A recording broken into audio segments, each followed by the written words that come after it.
What's up, dude? It's my observation that in recent years, the smash burger has completely dominated the burger market, and today that ends. Because what happened to the great art of making a big, thick, juicy, dripping down your sleeve fat boy burger? Well, let me tell you something. Today, they are making a comeback. Now let's go!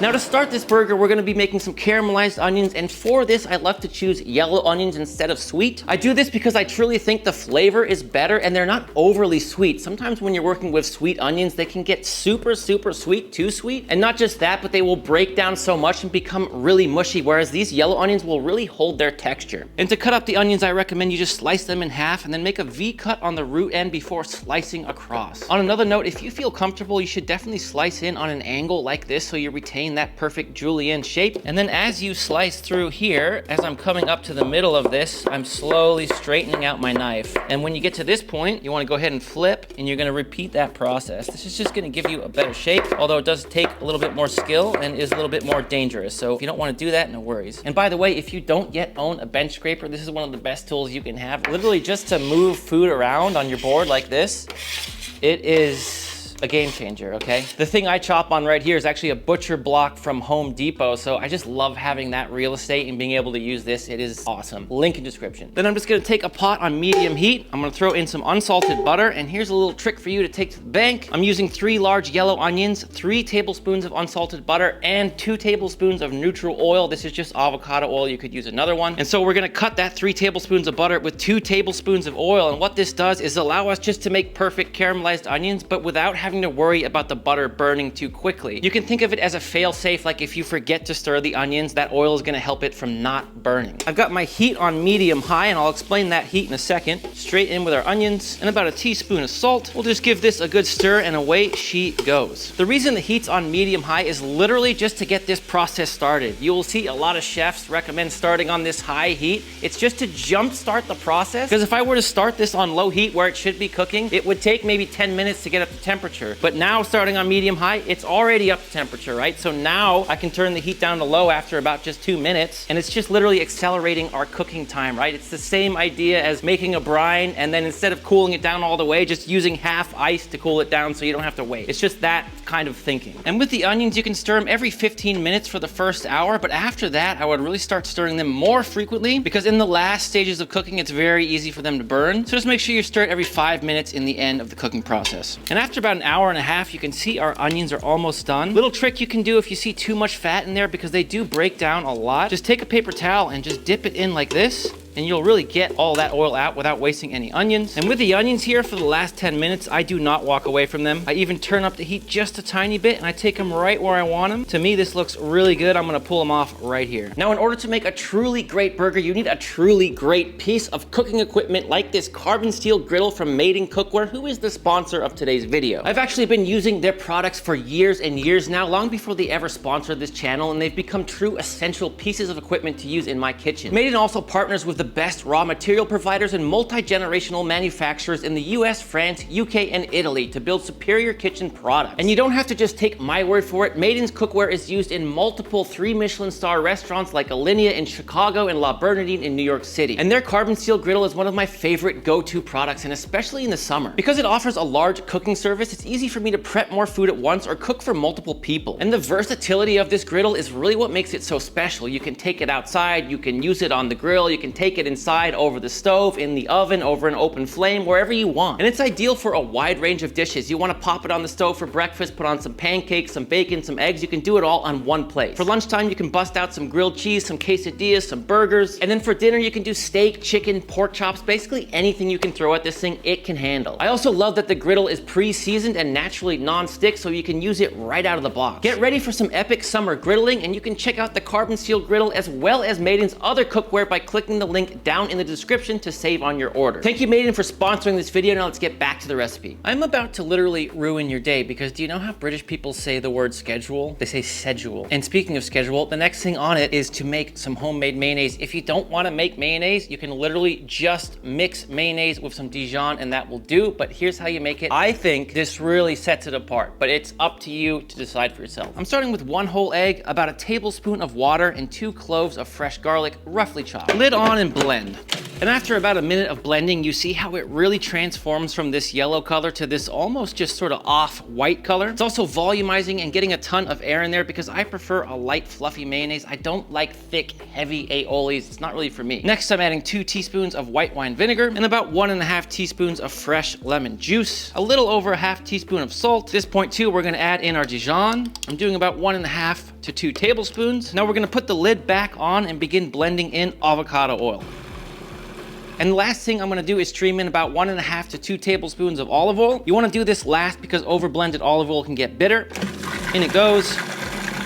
All we need to do now is get that into a container. And as you can see, it's already pretty thick. But do keep in mind, as that mayo sits in the fridge, it is gonna thicken up substantially, especially the next day, but even so after an hour or two. And there are really 2 main reasons I love making my own mayonnaise. The first being you just get a way better product. It just tastes better. There's no comparison between homemade mayonnaise and store-bought. Homemade wins every single time. And number 2, I know exactly what's going into my mayonnaise. I'm not down with all these cheap seed oils. I don't know how you feel about it, but I don't like it, so I know I'm putting avocado oil in there, olive oil. I know it's gonna be good for me as well. On the downside, this only lasts about 5 days in your fridge, so you need to use it up pretty quick. All right, now let's make some burgers. And look, obviously this is extra if you're home cooking and you don't wanna grind your own meat. I'm totally with you, right? If you have a busy life, don't do it, right? Just buy 80-20 ground beef. You do want a good amount of fat in there, although I'd also be lying to you if I said this doesn't make a big difference, right? And take your burger from here to here, it really does. So for my grind, I'm gonna do 40% brisket, 40% chuck roast, and 20% short rib. That's gonna give us some absolutely incredible burgers. And with my brisket here, I'm actually gonna be taking most of the meat off the flat end because both my chuck roast and my short rib are really fatty cuts. And if I were to take meat from this fatty end here, it might be too much fat. It might even be like 60%. I think this is gonna give us something that's about 70-30 if I were to guess. And they only need to be big enough to fit in the meat grinder, so I'll just slice it like this. And we'll follow the exact same process with our short rib and our chuck roast. And by the way, if you didn't know this, short rib is actually Denver steak, but not short rib on the bone. Short rib off the bone is considered Denver steak. If you've never had Denver steak, well, you've probably had short rib that's boneless. It is really good, and you don't actually have to slow cook this as many people think. You can cut it thinly and grill it, and it is absolutely amazing. Last cut here, I'm just doing the chuck roast, and we are ready to grind. And I make my beef using this meat grinder attachment from KitchenAid. Literally just plugs into your standing mixer.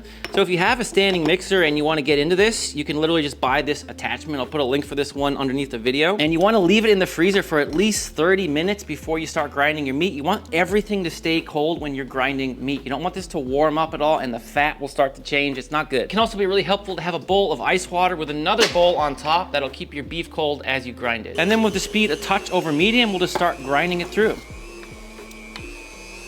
And that's all my meat done. Little pro tip for you here, never ever leave this. Wash it right away, because if that meat dries on there, it is just terrible and it's dangerous. Wash it real good right away. Now here's the crucial thing when it comes to making a delicious, juicy, fat burger. And it really is about how much you mix it. If you're making smash burgers, you might run this meat through the grinder twice so they smash easily and stay sort of uniform. But when it comes to making a big burger, we wanna just barely bring this together. Just sort of form it into a shape where it's gonna hold and not fall apart while cooking, but we're not doing this. We're not making Play-Doh, all right? We're not in kindergarten anymore. And so what I'm first gonna do is mix the beef in the bowl to make sure I have a good distribution of all 3 cuts. I'm not trying to really overwork it here at all. This is very different to if you're making sausages or smash burgers. And now when I feel like I got a good mix, I'm gonna take about 8 ounces because we are going for a big boy here. And so all I've done with my burger is just take it out, form a little ball, and now I'm just gonna gently tap this down. I'm really not trying to smash it. And it's always wise to take the bun you're gonna be using for your burger and measure it to the meat. You want the meat to be about 1 inch bigger than the bun, so just a little bit bigger than this. And do keep in mind these burgers shrink a lot. It is gonna be nowhere near this flat when you cook it. And all you wanna do here too is then dimple the middle so that when it cooks, it ends up mostly flat, not like a meatball. So something like this looks fine, just make sure you do not overwork it. So just follow that process for the rest of your burgers, and then whatever's left over, I personally vac pack it and stick it in the freezer. But of course you could just use a gallon Ziploc instead. And we're also gonna be doing some bacon today on these burgers. I like a thicker cut bacon for these kind of burgers. This is just hickory smoked bacon. I'm gonna go ahead and tray it up on some parchment, and we'll bake it in the oven at 400 degrees for about 20 minutes or until it's nice and crispy, at which point just take it out and drain it on some paper towel. Easy as that. And while our bacon cooks, we're gonna make one more thing, and that's some pickled red jalapeños, starting with a half cup of vinegar, along with half a cup of water, 2 teaspoons of sugar, 1 teaspoon salt, a couple cloves of smashed garlic, and about 10 whole peppercorns. We'll bring this to a simmer while we slice up some of our chilies. Like I said, I'm using red jalapeños. You could use whatever chili you like or leave them out entirely. Although I will say there's a reason I'm putting these chilies in here, and it's not just for the spice, it's to bring more acidity into this burger. We always got to keep fat and acid in mind while we're cooking. Just pop them in a container and pour over it your pickling liquid. Let it cool to room temp, then pop a lid on it and stick it in your fridge. It's gonna last a long time. You'll be really happy to have these around. All right, my friends, all our components are complete. It's time to cook up these burgers and enjoy one. I'm starting to season it with rosemary salt. If you know, you know. And if you don't know, I'll put a link to that recipe and video in the description, as well as at the end of this one. I'll also put a link to my homemade fry video at the end of this recipe. That could be a great pair to this. And of course, some Sergeant Gilbert reporting for duty. And I like finely ground when it comes to burgers.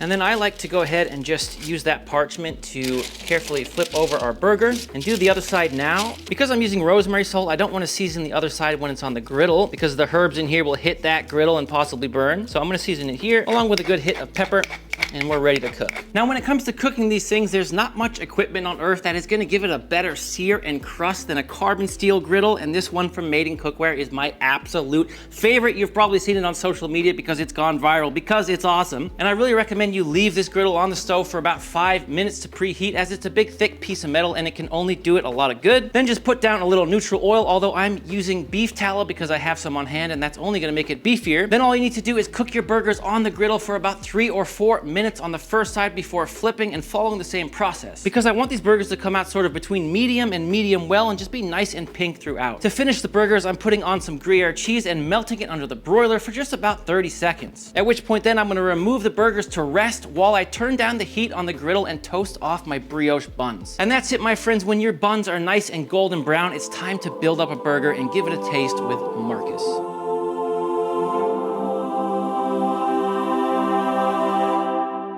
All right, here we go.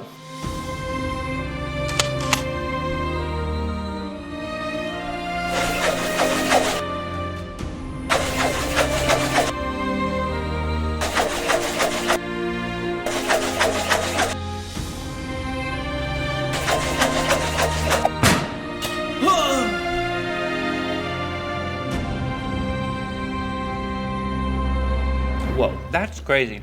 Fat boy burger. Oh, the beefy flavor. If you've never had a homemade ground burger like this where you just bring it together, it's a little tricky when you're flipping them because they tend to crumble more than usual. But when you bite into this, it's like no burger you've ever tried. And here, fatty ingredients, fatty burger, fatty cheese, but then you have all these acidic ingredients cutting through it so it balances out. It's an experience. Marcus, you got anything to add?